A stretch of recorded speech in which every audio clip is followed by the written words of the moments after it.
Introduction. One man's declaration and farewell. Who can encapsulate their entire life in a single book? Friedrich Nietzsche did just that. Ecce Homo is not a conventional autobiography, but a philosopher's final declaration of self and world on the brink of mental collapse. Why does this slim work continue to resonate, shaking souls across a century? Let us step into Nietzsche's inner world to explore how he wove passion and clarity into a pinnacle of human fate and thought. His words burn like fire, both warming and perilous, whispering to every reader, "Are you ready to face your true self?" Chapter 1.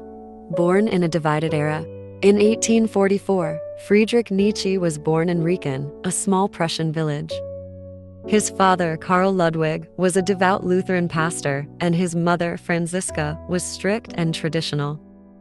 Nietzsche's childhood was steeped in religion and discipline, with his father reading the Bible aloud and his mother enforcing rigid household rules. Yet, when Nietzsche was 5, his father died of a brain ailment, shattering the family's foundation. This early tragedy instilled in Nietzsche a profound sense of life's impermanence and planted seeds of doubt about religious authority. His mother's strict upbringing shaped his sensitive yet rebellious nature, as he wrote in his diary, "Rules suffocate me. I crave the air of freedom." 19th century Europe was a crucible of intellectual and social upheaval. The Industrial Revolution reshaped economies and lifestyles, with steam engines and railways connecting cities, yet widening the gap between rich and poor. The Enlightenment's rationalism challenged the Church's absolute authority, while Romanticism exalted emotion and individuality. Nietzsche's youth unfolded amid this clash of science and faith, reason and passion, forming the backdrop of his thought. His love for music ran deep. Beethoven's symphonies and Wagner's operas stirred in him a sense of transcendent power. He once said, "Music is the breath of life. Without it, I cannot think." At 14, Nietzsche entered Schulpforte, Prussia's most prestigious boarding school, displaying remarkable academic talent. He devoured Homer's epics and Shakespeare's plays, even trying his hand at poetry and music. His teachers marveled at his keen analysis of Greek texts, but noted his growing distance from religious dogma. In a classroom debate, he boldly asked, "If God is all-powerful, why is the world full of suffering?" This question silenced his teacher and foreshadowed his philosophical path. At university in Bonn and Leipzig, he studied classical philology under the renowned scholar Friedrich Nietzsche, diving deep into ancient Greek culture. He was captivated by the heroic spirit of Homer's epics and enthralled by Schopenhauer's philosophy. Schopenhauer's The World as Will and Representation argued that a blind will drives the world, dooming life to suffering.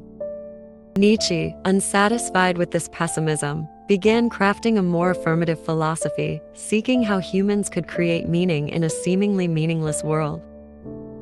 His early life forged a dual nature, a rigorous scholar and a romantic poet. During university, he wrote fervent poetry, yearning for freedom and creation. In one poem, he declared, "I will break through the clouds to chase the sun's rays." This longing for transcendence permeated his youth. He often wandered alone in Reken's fields, observing nature's vitality and transience, drawing inspiration. He once wrote of his fascination with storms, "Lightning tears the sky, proclaiming life's defiance." This reverence for nature led him to ponder humanity's place in the cosmos, sensing a force beyond religious doctrine. His sister Elizabeth recalled how he gazed at the stars at night, grappling with the meaning of existence. This contemplation, aligned with Romanticism, shaped his later philosophy of life's vitality. To deepen his understanding of Greek culture, Nietzsche taught himself to read Plato and Aristotle in the original Greek. He was particularly drawn to Heraclitus' idea that everything flows, seeing change as the essence of the universe. This notion later evolved into his concept of eternal recurrence. In a letter to a friend, he wrote, "If all is in flux, how do I find my footing?" This question about existence's roots foreshadowed his later assault on traditional values. Nietzsche's youth was not purely rebellious. He sought balance between tradition and innovation, laying the groundwork for the self-examination in Ecce Homo. His longing for transcendence became the starting point of his thought, setting the stage for the introspective depth of Ecce Homo. His upbringing and era intertwined, making him both a product and a transcender of his time. Nietzsche's philosophy did not emerge from nowhere but grew from this divided soil into a towering tree. Chapter 2. From Scholar to Prophet. In 1869, at just 24, Nietzsche was appointed professor of classical philology at the University of Basel, the youngest in its history. His lectures, brimming with passion, captivated students. He brought ancient Greek tragedies to life, turning Homer and Sophocles into philosophical sparks. Yet, the academic world's rigidity stifled him. He grew weary of dry textual analysis, yearning to ignite the world with ideas. In a letter he wrote, "I was not born for the study. I want philosophy to be life's adventure." In 1872, he published his first major work, The Birth of Tragedy, arguing that art is life's salvation and that the tragic spirit counters nihilism.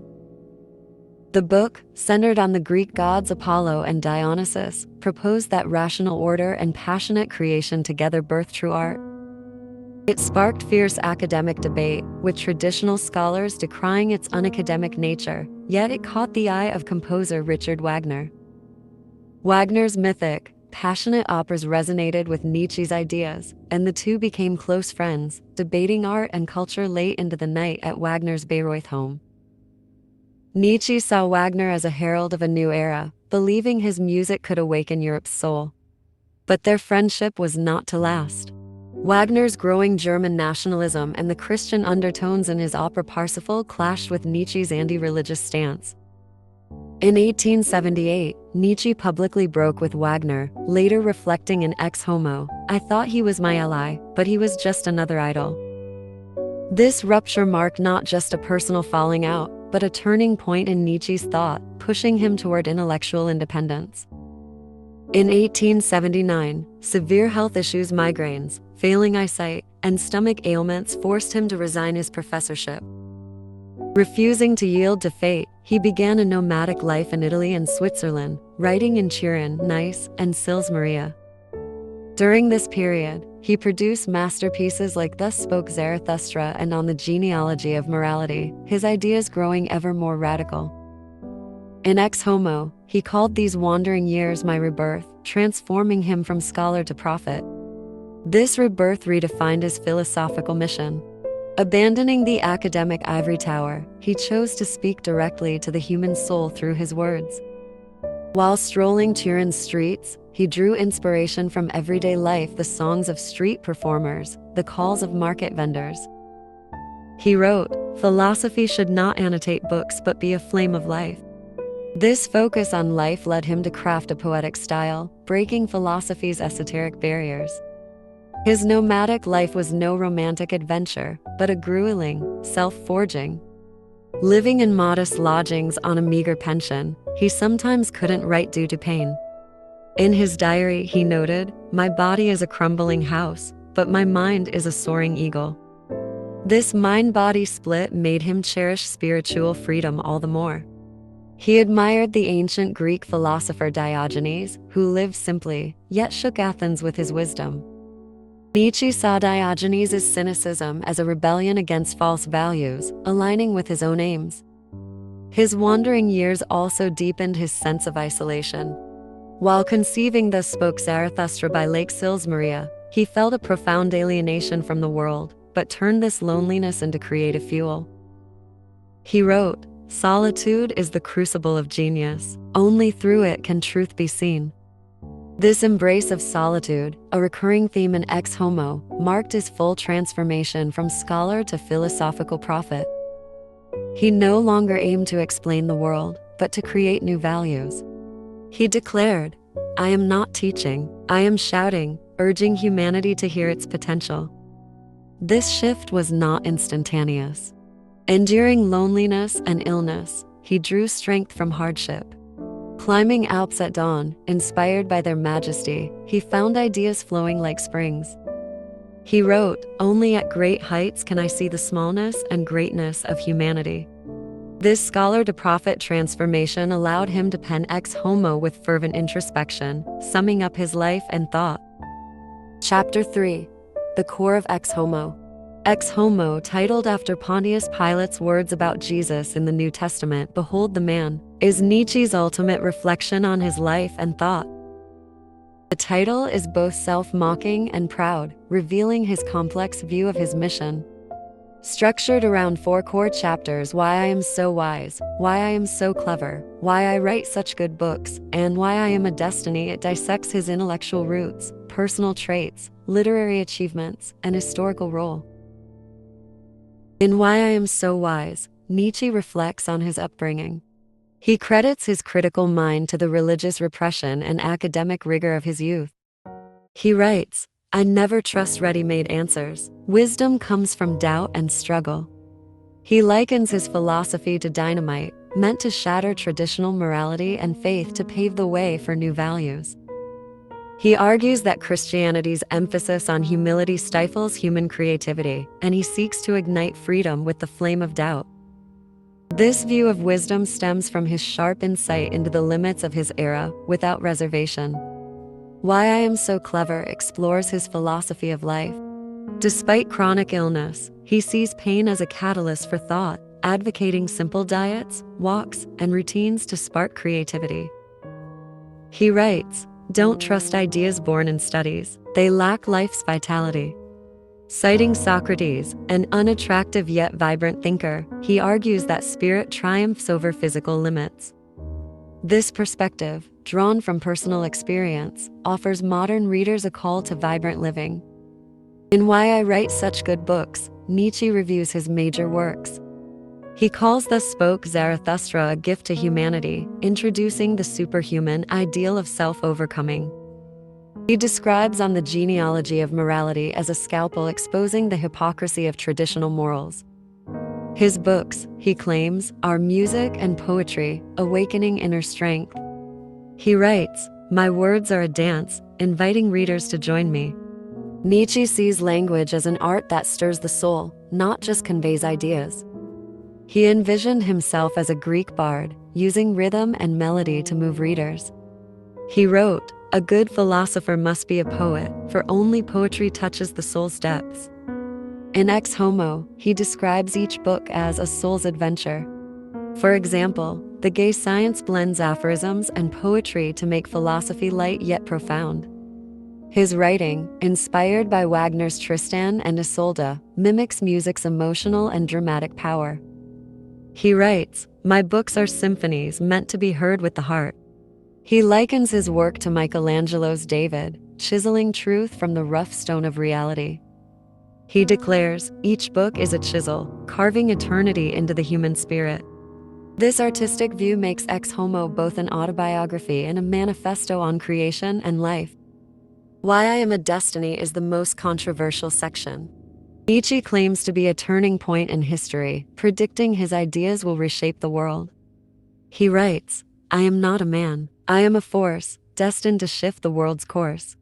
Comparing himself to Machiavelli, whose The Prince transformed political thought despite misinterpretation, he believes his philosophy will redefine human values. This bold confidence reflects his insight into his era's spiritual crisis. The seemingly narcissistic structure of Ex Homo masks his vulnerability, using grandiose language to voice hopes for humanity's future. It is both a self-portrait and a final call to humankind. Chapter 4.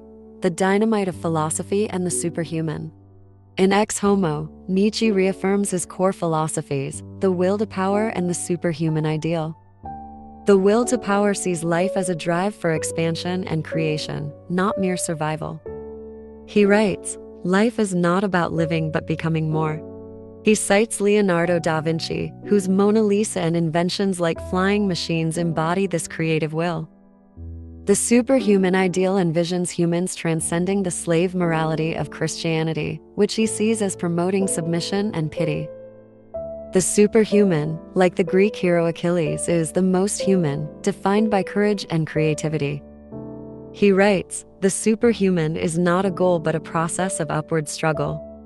This ideal is not a fantasy, but a call to unlock human potential. He draws on Darwin's Origin of Species, which appended creationist views, aligning with his critique of religious morality. He writes, "Darwin revealed life's struggle. I reveal the spirit's struggle." The superhuman extends evolution into a spiritual leap, urging humanity to forge new paths. He illustrates this with Columbus, whose daring voyages broke geographical and psychological barriers. He writes, "The superhuman doesn't wait for miracles but creates them." This focus on action makes the superhuman a practical life stance. Observing a Turin craftsman perfecting wooden chairs, he wrote, "True superhumans hide in the ordinary, transcending mediocrity through persistence." This universalizes the superhuman as attainable for all. He ties the superhuman to art, citing Goethe's Faust, whose relentless pursuit of possibility embodies the superhuman spirit. He writes, "Goethe showed me the superhuman is not perfect but an endless explorer." This dynamic view makes Ecce Homo a stirring call to pursue a higher self. He critiques Christian morality's humility as weakness, advocating a master morality of strength and responsibility, exemplified by Julius Caesar's conquests and reforms. He writes, "I come not to comfort but to awaken." His philosophy is a blade cutting through the fog of his era. Using nature, he likens life to a river breaking barriers to reach the sea. He cites Arctic explorer John Franklin, whose courage inspired, despite his disappearance, as an embodiment of the will to power. The superhuman is no fantasy, but a call to human potential, illustrated by Victor Hugo's Les Miserables, where Jean Valjean's redemption shows self-reinvention in adversity. He writes, "The superhuman is not a god but anyone who faces fate." This vision is the heart of his final plea in Ecce Homo. Chapter 5. The Contradictory Nietzsche. Nietzsche's contradictory nature shines in Ecce Homo. A lonely wanderer craving understanding, he critiques idols while crafting his own myth. He writes, "I am a contradiction, but that makes me whole." This duality makes him both captivating and perplexing. His relationship with Lou Andreas Salom, a brilliant Russian woman he met in 1882, exemplifies this. Their deep bond, forged over philosophical talks and alpine walks, led him to call her the closest to a superhuman soul. Her rejection of his marriage proposal plunged him into pain, reflected in Ecce Homo. "Loneliness, my greatest teacher, showed me my weakness." His health mirrored this contradiction, championing vitality while plagued by migraines, vision loss, and stomach issues. He wrote, "My body betrays me, but my spirit never yields." He cites Lord Byron, whose disability fueled masterpieces like Don Juan, showing spirit's triumph over flesh. This blend of fervor and calm, passion and tragedy, defines Ecce Homo. His thought is equally contradictory, championing individualism yet caring for humanity's fate, critiquing Christianity's hypocrisy while respecting its cultural weight. He writes, "I destroy idols but honor their weight." This tension makes Ecce Homo both personal and universal. He found kinship in Dostoevsky's Crime and Punishment, where Raskolnikov's struggle mirrors Nietzsche's insight into human contradiction. He wrote, "Dostoevsky knows the abyss of the heart." This understanding makes his philosophy a vivid portrait of life. Chapter 6. Nietzsche's Influence and Misinterpretation. Published in 1888, Ecce Homo was overshadowed by Nietzsche's mental collapse in 1889, when he embraced a beaten horse in Turin and fell silent for life. It became his final voice, sparking controversy. His sister Elizabeth's edits tied his ideas to German nationalism, leading to Nazi misinterpretations of superhuman and will to power. Nietzsche wrote, "I despise narrow patriotism. My homeland is humanity." This distortion was his greatest posthumous tragedy. Yet his influence soared beyond. His superhuman inspired existentialists like Sartre, whose being and nothingness echoes Nietzsche's call to create meaning in a void.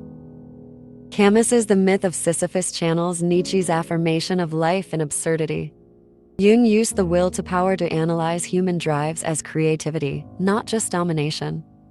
In literature, Thomas Mann's The Magic Mountain reflects Nietzsche's views on life and illness, while Kafka's Metamorphosis echoes his critique of alienation. His fragmented, passionate style shaped modernist literature. In Japan, Natsume Saseki's Kokoro absorbs Nietzsche's individualism, and in China, Lu Xun, inspired by Nietzsche, called for national character reform. Lu Xun wrote, "Nietzsche's philosophy is thunder, waking a sleeping China." His ideas sparked action across cultures. In art and music, Mahler's Third Symphony draws on "Thus Spoke Zarathustra," capturing cosmic and human struggles. Munch's The Scream reflects Nietzschean existential angst. Epilogue. Become yourself. Ecce Homo is more than Nietzsche's autobiography, it's a mirror for the human soul. His life shows that becoming oneself is a lonely, magnificent journey. He writes, "You must become yourself, not what others expect."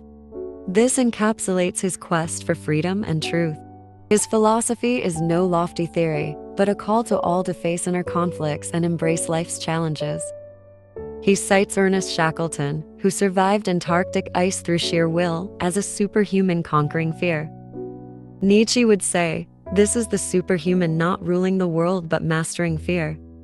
In today's world of choices, we're often trapped by social media's likes or workplace pressures.